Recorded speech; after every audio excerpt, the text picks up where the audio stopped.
Ryan O'Keefe, Vending Accelerator. I am in Round Rock, Texas, just north of Austin, Texas. I'm with my client, Matt Harding, of 3 years. We're finally coming out here to Texas, where it is not cold. It is hot today. It's very hot. It's very hot today. 100 degrees. Yes, it's that Texas summer weather. Either way, like that, we're with Matt. We're going to talk about his hot business as well. So Matt comes from the corporate world. That's right. Yep.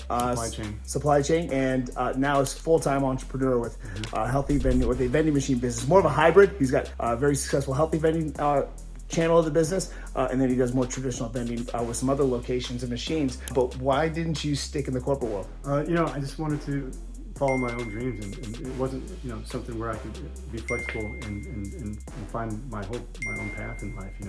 And so I had bigger dreams. I didn't want to make somebody else rich. I wanted to have that freedom and flexibility in my life. Yeah, building somebody else's dream instead of yours. When we say off camera, he was working for the man. Working for the man. Yeah, wants to be the man. That's right. Right, other people work for. That's right. Well, very good. And then initially he had invested in another Healthy Vending machine company. He worked out the investment where they would provide him, 10 machines, 10 Healthy Vending machines. 10 machines, yeah. They would provide him, instead of them securing the locations for him, they had a program where they could forego that, save some money, correct? That's right. And then get the locations himself and get some coaching and mentoring from them to secure locations. Tell me how that went. Yeah, it wasn't great. I mean, initial seminar, learned a little bit, but at the end of the day, it didn't get me going to where I needed to be. So that's why I went out and started looking for other help, and that's where I found Ryan. Right, and then, if I'm not mistaken, after 4 months of trying on your own, right. No location secured? One location One secured. location. How much money were we making at that one location? Yeah, $250. $250? Yeah, that's revenue right there. But revenue for the month. So, you hit the average in the vending world. Yeah, there you go, man. There you go. All right, cool. Well, then Matt found Vending Accelerator. He and I had some conversations. He had some irons in the fire, ended up investing in the Vending Accelerator. And I remember this specifically. We strategized. He was in talks with some YMCAs, and he's just, correct me if I'm wrong, he's like, I just can't get to the finish line. I don't know why. They just, 3-month process, just 3 months. kept pushing me back. So Matt got into Vending Accelerator. He got access to the tools and the assets, and we strategized together on an email, and we ended up sending over some cool marketing material about the Healthy Vending Machine program that's specific and proprietary to Vending Accelerator. Then what happened? I mean, it didn't take long at all. Like within a couple of days, one day maybe, I think they said, okay. If I'm not mistaken, it was 24 hours later that you called me up and said they emailed back and go, oh, let's do it. This is awesome. Let's do it. Exactly. So now Matt has a business of 19 vending machines throughout Round Rock, Austin, Texas. That's right. We're gonna look at his operation today. We're gonna show you what that looks like. No fish. Hey, pop the hood. Pop the hood? Pop the hood. 2 JZ engine, no shit. And what did I tell you? Revenue right now is about $20,000. $20,000 a month in revenue. 19 machines, so just over $1,000 a month in revenue per machine. About a 50% profit margin. Yeah. Okay, 50% profit margin. However, let's talk about the machines that we have to get into. The YMCAs, Right. 3 YMCAs, That's right. and he's got 4 of those machines that were purchased from Crane, our partner. Well, originally, you had 5 of those Healthy Vending machines manufactured by Sega, and you were generating, about a year ago, because we looked at your numbers, it was about $6,000 a month. That's correct.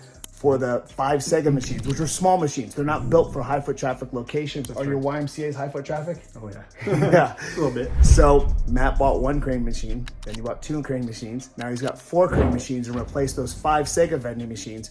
And now he's doing over, we did 11,000. You did 11,000 in those 3 locations. $11,000 a month, because the Crane machines are built for high foot traffic locations. They're far more product, and 50 different selections versus 27 different selections, if I'm not mistaken. Right. The Sega machine is, if I'm not mistaken, 33 inches wide. Crane machines are 44 inches wide. That's right. Right around there. Right. So we're going to take a look at Mac's operation. One question I always get is, what do you have to have set up to run and operate your business when it comes to keeping your product at home or in a commercial facility? And you have to get a commercial fridge or something like that. And Matt doesn't have any of that. Not really. Not with 19 machines. No. And so we're going to show you what that looks like today. Almost all of your product is non-perishable. All of it. Yeah, all of it is non-perishable. So therefore, what Matt means by that is that it's shelf stable. Yeah. It becomes chilled in the machine for any of those products. So 19 vending machines. How much time are you spending on a weekly basis with your business? Restocking? Probably on average around 25 to 30 hours on restocking. So 19 machines, $20,000 a month in revenue, $10,000 a month in income, and it's still part-time, 25, 30 hours a week. Yes, and filling just the machine part. Yep. So now you got some back-end management stuff, that kind of thing. Right, exactly. Right, as far as ordering products, taking delivery, picking up products for the ones that you do. That's correct. So essentially, you're probably working a full-time job. Yeah, when you put it all together, yes. Yeah. So at that point, yes. But it's surpassed the corporate salary. So it surpassed the corporate salary at that point. So yeah, with that, so he's working for the man because he's the man. That's right.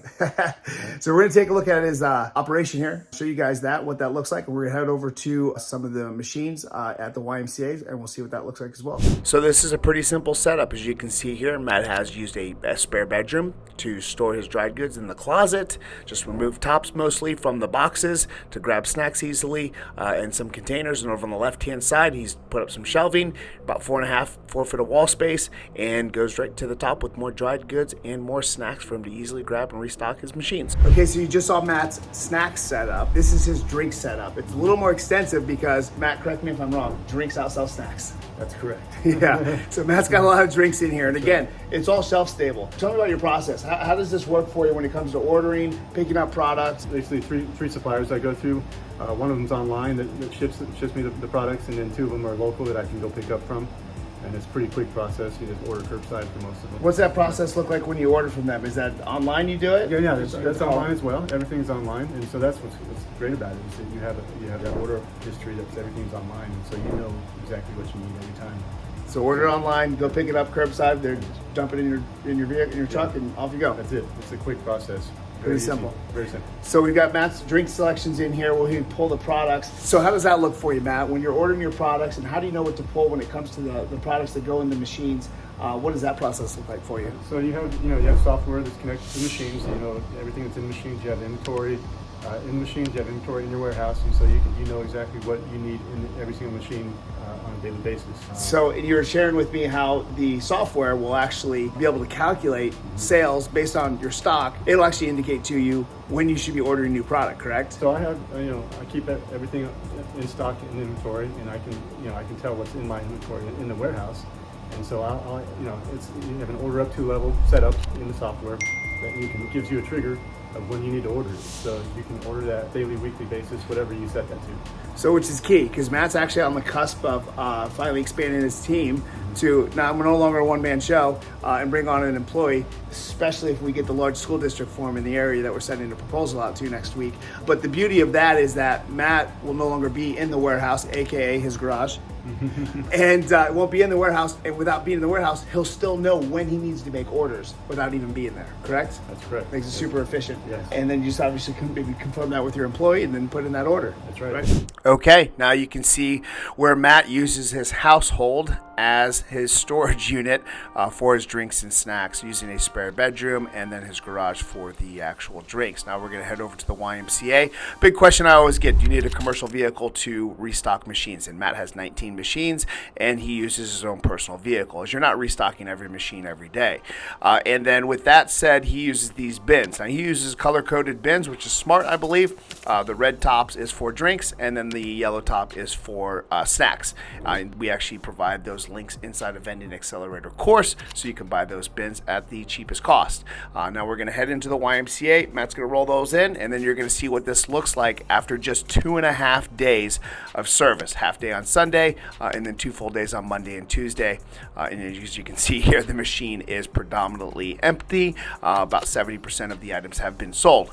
And now we're going to go into what this looks like. And Matt gets to the machines, and I'm actually going to let him take it over for us. I'll show you what he does exactly. The first thing he does when he gets to his machines. But check that out. This is a pretty empty machine only after 2.5 days. First thing I do is I come in here and I'll do the telemetry. So I'll send a dex to my software.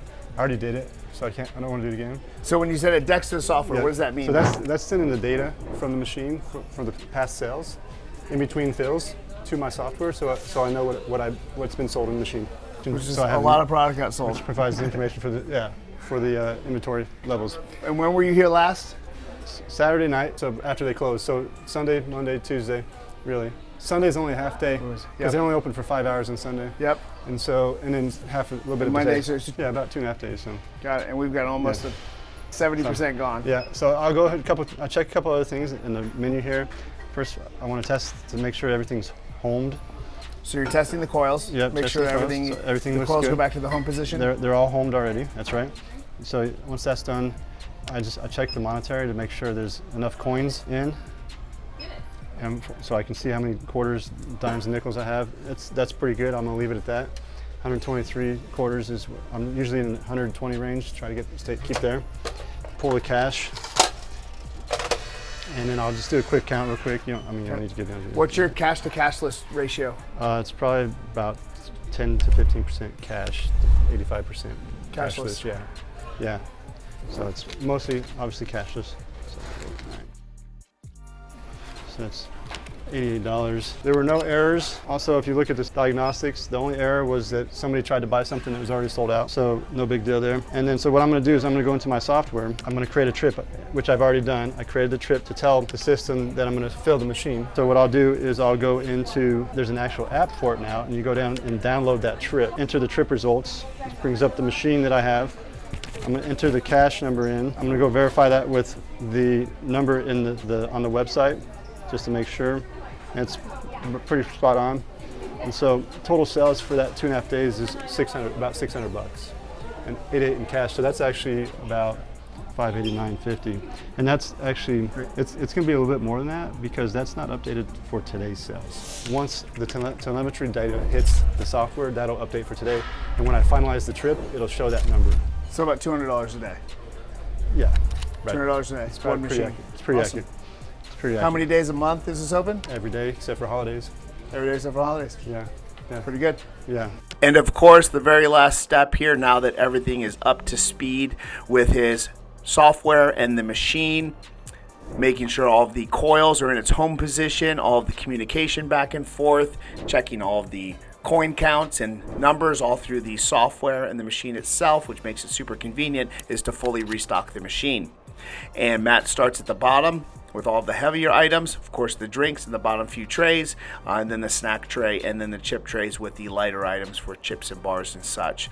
And then of course at the end of it, before he locks it up for good, he's going to take the time to go ahead and wipe down the glass front on the inside and on the outside, as it can get quite a few fingerprints and dirt and debris or what have you, because it generates so much usage from the members and visitors of the YMCA. So overall, that is the day in the life of a healthy vending machine operator. We hope you've enjoyed this video, and check back for more, and feel free to give us a subscribe and a like, and hit that bell notification. And of course, if you have any questions, please drop them in the comments below. I'm happy to answer any of your questions or comments. Thank you for watching again. We'll see you guys next time. Ryan O'Keefe, Vending Accelerator.